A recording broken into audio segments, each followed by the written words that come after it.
Assalamualaikum warahmatullahi wabarakatuh. Selamat siang teman-teman. Apa kabar semuanya? Saya 3 hari absen ya.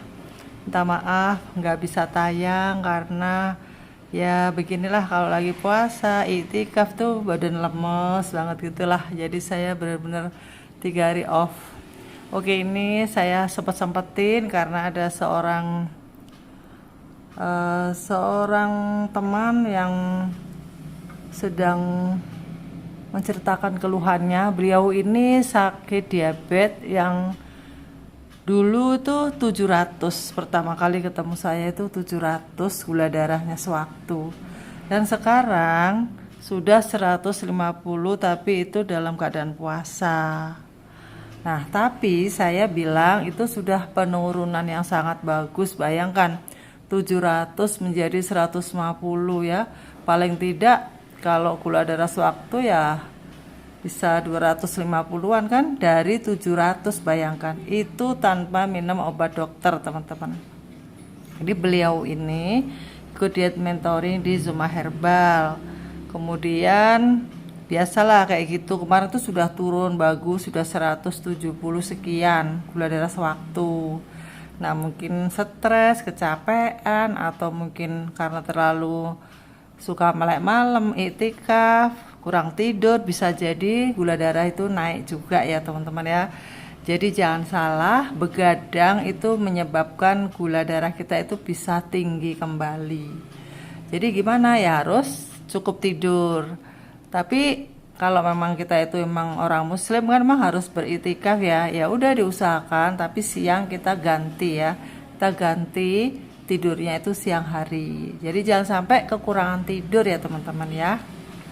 Nah, beliau ini juga punya keluhan matanya, maaf, itu burem. Jadi beliau nggak bisa ngetik gara-gara matanya itu sekarang burem.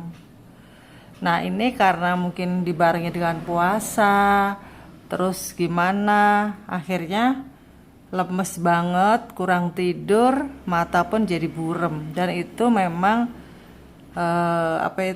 gejala bawaan dari orang diabetes. Biasanya emang terkena kerusakan saraf, retinopati ya. Memang dari dulu beliau itu ada kerusakan saraf di kaki dan di mata. Nah, ini yang kita bahas ya teman-teman ya. Jadi bagaimana untuk menyembuhkan retinopati orang diabetes yang matanya itu sudah burem dan nggak jelas, kemudian ada bayang-bayang hitam. Nah, itu biasanya memang harus ada tindakan dokter kalau Anda berobat di medis ya. Kalau memang kena katara atau glukoma itu memang harus operasi. Tapi beliau ini nggak mau operasi, beliau ini kepengennya merawat diabetesnya itu dengan tanpa obat-obatan. Nah, beliau sudah berhasil menurunkan, alhamdulillah, dan puji Allah, dengan 150 gula puasa. Yang tadinya itu gula sewaktu 700. Karena dia menjelaskan gula puasa ya, saya bilang gula puasa ya. Nah, nomor 1 yang penting ya Ibu ya, kalau Anda itu diabetes dan banyak banget seperti kaki yang sakit, cekit-cekit, itu kerusakan saraf. Itu kalau sudah rusak memang sudah nggak bisa dibenerin. Tapi kalau masih gangguan, tingkatnya itu belum parah, insya Allah tuh masih bisa. Insya Allah masih bisa ya Bu ya. Apalagi Ibu juga masih muda, umurnya itu belum ada 50 kan. Nah, itu pertama-tama yang harus kita tangani adalah menormalkan gula darah dulu. Bagaimana caranya? Yaitu makanannya itu harus kembali diketatin zero karbo. Zero karbo itu benar-benar kita nol karbo gitu loh. Kalau yang lain-lainnya nih, misalnya yang gula darah sudah mulai rendah, itu biasanya masih bisa makan mie shirataki, makan buah-buahan, strawberry, itu juga masih mengandung karbo. Jadi saya sarankan ya Ibu S yang gula darah Anda itu masih sulit turunnya ya, karena ya dari awalnya tuh memang 700. Jadi untuk kembali normal itu memang ya perlu proses ya Bu ya. Anda sakit diabetes itu sudah berapa puluh tahun. Jadi untuk sembuhnya juga perlu berpuluh-puluh tahun, harusnya kan begitu, tapi insya Allah sih enggak ya, enggak sampai kayak gitu, asal Anda mau diet keto. Jadi kita tuh meniadakan karbo, makanan kita tuh low karbo, seperti orang keto. Banyak banget orang yang sembuh dari diabetes. Testimoninya juga banyak, member-member saya, pasien-pasien saya yang ikut diet mentoring itu alhamdulillah banyak banget yang sudah turun gulanya. Nah, Ibu S, kembali saya ingatkan Anda harus kembali evaluasi apa saja yang dimakan. Hari ini coba dicatat, saya ingin laporan Anda selama 1 minggu, nanti kirim ya. Nanti kita bahas lagi. Jadi contohnya nih, pagi hari Anda sarapan telur. Telur 4 itu sudah mengandung karbo ya, karbonya itu sudah 2. Jadi jangan takut gak ada karbo, tetap dapat karbo walaupun kita tuh makannya hewani. Kemudian Anda makan sayur. Sayur dari apa? Labu siam. Labu siam juga mengandung karbo. Kemudian buncis mengandung karbo juga. Jadi tetap ada karbonya. Makanya kita makannya itu meminimkan. Nah, kalau bisa di waktu-waktu sekarang ini supaya matanya itu kembali terang, itu saya anjurkan Anda mengikuti puasa. Kalau Anda nggak kuat, ya pelan-pelan. Pokoknya benar-benar karbonya itu ditiadakan. Kemudian lemes, Bu, saya lapar ya. Tadi tuh beliau bilang gitu ya, lapar ya.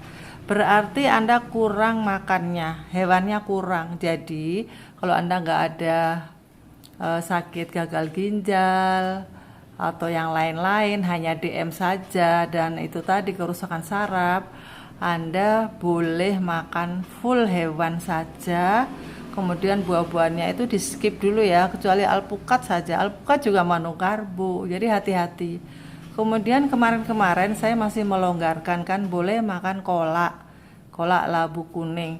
Kolak labu kuning pun masih mengandung karbo. Itu bagi orang yang gula darahnya itu sudah pernah normal, gula darah puasa itu 80, 90. Nah, itu boleh makan kolak ya. Tapi kalau gula puasa itu masih 150, ya makan kolaknya sekali-kali aja lah, seminggu 2 kali, sekali-kali gitu aja ya, Ibu ya. Kemudian kolang-kaling itu juga mengandung karbo. Kemudian apalagi, semua makanan yang dimakan oleh manusia di bumi ini hampir semuanya itu mengandung karbo, kecuali hewan full seperti sapi. Ada makan sate aja sama lemak-lemak, itu gak ada karbonya. Tapi kalau nanti dibumbuin, di bumbu rendang, ada santan, ada kunyit, bawang merah, bawang putih, itu mengandung karbo lagi. Terus gimana dong, Bu? Ya makanya saya bilang pelan-pelan, paling tidak kerusakan itu bisa di stop dan kenaikan gula darah juga nggak akan bertambah. Dengan makan karbo yang benar-benar rendah itu insya Allah bisa, pasti turun. Jadi Anda sabar dan jangan panik, banyak istighfar, banyak bersyukur pada Tuhan yang Maha Esa, kepada Allah Subhanahu wa Ta'ala, yang beliaulah, Allah lah zat yang membuat penyakit. Nah, kita sabar dan berdoa minta sembuh ya. Tapi ikhtiarnya tetap dietnya diketatin ya, Bu ya. Nah, kemudian ini ada lagi nih dari Ibu Is dari Surabaya. Beliau kemarin pertama kali masuk gula darahnya berapa, Bu? Sekitar 400 ya. Nah, kemudian sudah turun menjadi sangat banyak turunnya ya. Cuman saya lupa karena saya nggak buka datanya ya. Nah, kemarin dia curhat, kenapa gula saya kok tinggi, Bu, katanya gitu. Nah, gulanya yang sudah turun sekarang naik lagi. Biasanya yang sudah turun naik lagi itu pasti banyak penyebabnya. Satu, kurang tidur, stres, kecapean, beban pikiran. Kemudian kita nggak sadar minum susu. Biasanya bulan puasa itu kita biasanya itu minum susu biar kuat ya. Saya dulu gitu kan. Semua kayaknya gitu ya. Minum susu diet. Nah, susu dietnya itu apa? Dilihat ya di info nutrisi, coba berapa karbonya, Bu. Kalau dia rendah itu karbonya 2/100 milinya itu 2. Nah, itu masih rendah. Tapi kalau per 100 milinya itu ternyata masih 11. Nah, itu tinggi. itu sebaiknya dihindari dulu. Susu yang paling aman yaitu susu fermentasi, yaitu susu kefir. Itu sudah nggak ada karbonya. Itu ya, jaga itu. Kemudian kita masak pakai semur, ada kecapnya. Kecapnya walaupun 2 sendok 3 sendok, kalau gula darah kita itu masih tinggi, itu juga berpengaruh. Jadi kita harus benar-benar zero karbo ya, berulang-ulang kayak gitu. Nanti kalau gula darahnya itu sudah normal, dicek lagi normal lagi, nah baru mulai boleh makan kecap, mulai dinaikkan karbonya ya. Untuk sementara ini cobalah 1 minggu aja atau 4 hari ya sebelum hari lebaran. Cobalah Anda benar-benar zero karbo, makannya full daging aja sama sayuran, dan kolak-kolak di skip aja dulu deh. Soalnya kalau saya bilang boleh nanti kebablasan. Nggak mungkin kan kita makan kolak 2 sendok, pasti secangkir 2 cangkir, akhirnya jadi berkarbo-karbo gitu ya Bu ya. Kemudian apalagi, oh iya, kemarin ada yang bertanya ya. Oh, ada yang nawarin saya sukun. Lagi di masjid saya dikasih sukun goreng. Enak banget, saya cuma ngincipi 1 batang. Panjang gitu loh, saya ngincipi sedikit. Nah, itu adalah sukun. Terus ada yang bilang, emang sukun itu nggak boleh Bu?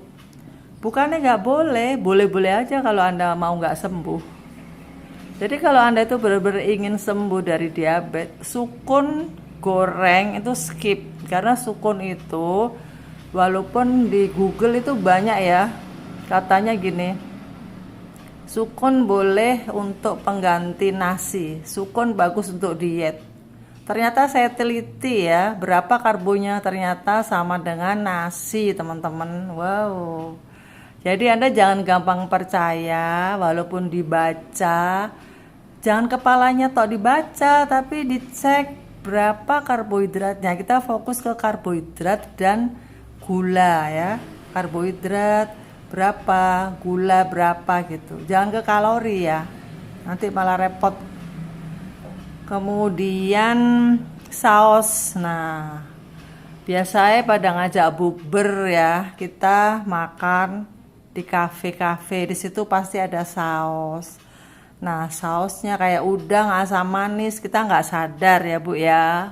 Kemarin saya juga makan itu kok, udang dimasak saus asam manis. Ternyata di situ kan dia pakai saus tiram enggak ya? Saus apa tuh? Tomat.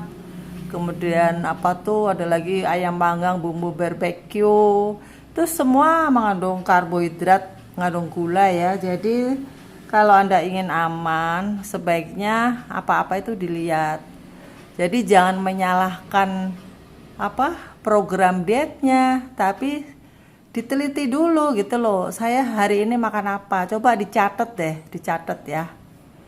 Nah, itu ya teman-teman ya. Jadi Anda semuanya yang sedang sakit diabetes, yang ingin sembuh dari diabetes, dengan penataan pola makan yang benar, perubahan makan, nutrisi, gizi dirubah semuanya tanpa karbo, insya Allah bisa sembuh. Dan apa saja itu yang dimakan, kalau saya jelaskan di sini kayaknya nggak bisa jelas, ya sedikit-sedikit aja ya. Jadi ya itu tadi, kalau orang itu sudah kena diabetes, itu tubuhnya itu akan menolak karbo. Tubuh sudah tidak mau bersahabat dengan karbo. Insulinnya sendiri itu sudah menolak, melawan, sudah nggak mau lagi dia mengurusi karbo karena capek. Itu kalau orang sudah sakit diabetes karena sudah bermasalah gitu loh, pankreasnya sudah sakit. Jadi kalau kita tetap masih mengkonsumsi karbo, ya sudah nggak akan sembuh-sembuh gitu loh. Jadi mulailah sekarang dicanangkan diet sehat, apalagi ini mau lebaran ya. Diet sehat untuk diabetes ya, yaitu makannya tiadakan karbo. Lapar dong Bu? Enggak lapar. Bukannya kita ngurangin nasi, bukan, tapi kita mengganti. Nasinya diganti dengan hewani, dengan makanan-makanan yang rendah karbo. Apa aja itu? Banyak banget. Contohnya nih saya kasih contekan sedikit ya. Yang boleh saja ya, yang boleh itu keju. Tapi kejunya juga keju yang mana dulu? Yang karbonya tuh rendah itu, yang saya rekomendasikan itu karbo Mac merah ya. Ini saya nggak endorse, tapi ini saya cari yang karbonya rendah. Itu per saji 30 gram tuh karbonya hanya 2 gram. Sedangkan keju yang satu lagi itu apa ya? Ada yang warnanya biru kalau nggak salah. Itu lihat deh, karbonya per saji itu tinggi ya, pokoknya tinggi deh, jangan itu. Jadi carilah yang karbonya rendah. Walaupun keju itu juga macam-macam ya teman-teman ya, nggak semua keju itu bisa dikonsumsi kalau Anda ingin sembuh dari diabetes, kalau Anda ingin diet zero karbo. Kemudian susu bolak-balik saya tekankan karena banyak banget pasien saya itu yang masih mengkonsumsi susu, alasannya biar kuat. Sebenarnya gini loh teman-teman, susu itu bukanlah segala-galanya ya. Kalau Anda tuh sudah makan nih, misalnya nih makan ayam paha 2, hati sapi 100 gram, mau di bumbu apa terserah lah, mau di sate kayak atau di bumbu kuning, pokoknya jangan pakai kecap yang bergula ya. Bolehnya kecap asin boleh. Kemudian apalagi kecap Inggris boleh, pokoknya yang tidak mengandung gula itu boleh. Banyak banget bumbu-bumbu yang sekarang itu yang tanpa kecap tuh banyak. Nah, Anda makan ayam 2, hati 100 gram, kemudian sayuran semangkok, kemudian agar semangkok, apakah itu masih lapar? Saya tanya. Pasti enggak kan? Kalau itu masih lapar ya berarti aneh gitu loh. Kalau itu masih lapar boleh kok nambah lagi ayam lagi boleh, atau daging lagi boleh. Jadi jangan yang ditambahin itu kolaknya itu terbatas ya. Kalau makan kolak cukup 1 cangkir. Itu pun dilihat dulu gula Anda itu berapa. Kalau gula Anda itu masih tinggi, di skip aja ya. Gantilah dengan keju kan rendah tuh, atau agar. Nah, masih banyak pilihan ya teman-teman ya. Kalau di dunia ini banyak pilihan ya, tenang aja. Agar itu sangat bagus. Boleh dimakan pakai santan, boleh ya. Oke. Nah, itu nggak bakalan kelaparan gitu loh. Terus nanti malam lapar lagi, makan telur lagi. Telur didadar, kasih daun bawang, pakai minyak boleh. Supaya kuat, supaya badan nggak lemas, kita bisa minum kopi kok pakai butter. Butternya apa dulu? Dilihat butter yang bagus yang tidak menimbulkan peradangan ya. Jangan asal butter-butteran gitu. Oke, teman-teman, kayaknya sudah banyak ya yang sudah saya jelaskan di sini, dan jangan lupa minum jamu ya, teman-teman ya. Jamu ini terbuat dari kayu manis, pegagan, salam, meniran, dan lain-lain untuk memperbaiki pankreas, untuk memperbaiki saraf yang rusak ya. Pegagan tuh memperbaiki saraf yang rusak, dan juga kapulaga untuk susah tidur, ada juga adas dan lain-lain. Karena biasanya bawaannya orang yang sudah sepuh, apalagi yang kena DM, apalagi bulan puasa, biasanya susah tidur ya kan. Tapi ada juga sih yang tidur terus juga. Setiap tubuh itu beda-beda ya teman-teman ya. Makanya gunanya Anda, saya sarankan ikut diet mentoring di Zuma Herbal itu supaya Anda nggak salah langkah ya.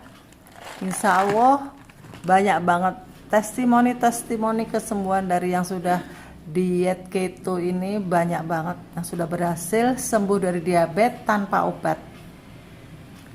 Nah, saya rasa cukup sekian teman-teman ya. Tadi itu sudah dibahas banyak makanan yang boleh dan tidak boleh.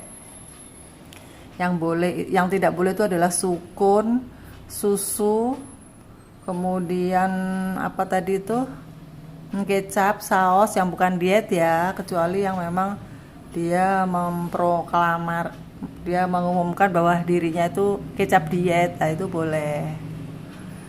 Oke teman-teman, bagi yang baru datang silahkan subscribe, like and comment, dan share ke saudara-saudara, ayahanda, ibunda yang sedang sakit diabetes, suruh ngikutin channel saya ini Zuma Herbal, karena kita sedang membahas penyembuhan penyakit diabetes tanpa obat. Oke, sampai jumpa.